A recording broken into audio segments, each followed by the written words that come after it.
Kasunod ng pagbubukas ng 2025 Southeast Asian Games, handa nang sumabak ang defending champion na RP Blue Girls kung saan hangad nilang kunin ang kanilang 11th straight win sa nasabing biennial meet. May ulat si Bernadette Tinoy. Sa pagsisimula ng 33rd Southeast Asian Games, handa ng depensahan ng Philippine Women's Softball Team o RP Blue Girls ang kampeonato sa torneo. Sa tulong ng Amateur Softball Association of the Philippines o ASAPIL, sumailalim sa training camp ang national squad nitong Nobyembre bilang preparasyon sa laban. Ayon kay Blue Girls head coach Ana Santiago, malaking tulong sa team ang nasabing training camp. Umaga't hapon kami nagte-training, sabay-sabay kaming nagbe-breakfast, lakad kami sa field.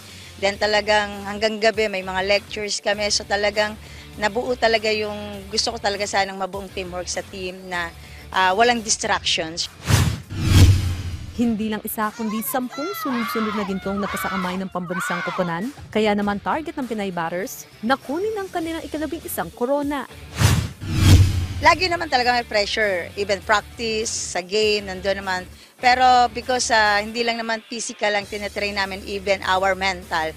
So na-train na natin ang mga player natin how to handle yung pressure situation. So I think mas nananaig sa amin yung kagustuhan namin na makuha yung goal namin.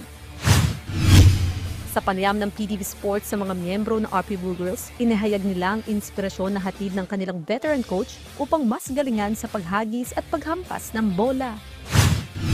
Ang laging po sinasabi sa amin ni Coach Ana na parang sa kanya naman po sure na mag-gold kami, pero ang lagi niya lang pong pinapaalala sa amin is huwag kami maging kampante kasi nga po syempre yung mga kalaban namin, naghanda din po sila, nag-prepare po sila para din po sa amin, and also nag-prepare din po kami para sa kanila para din po talagang madepensahan pa rin po natin yung goal.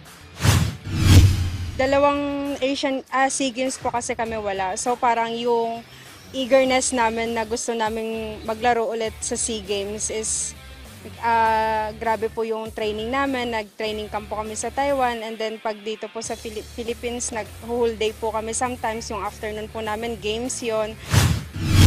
Samantala, tatagal naman ang SEA Games 2025 hanggang December 20 sa bansang Thailand. Pilipinas! Puso! Pilipinas! Laban! Bernadette Tinoy para sa Atletang Pilipino, para sa Bagong Pilipinas.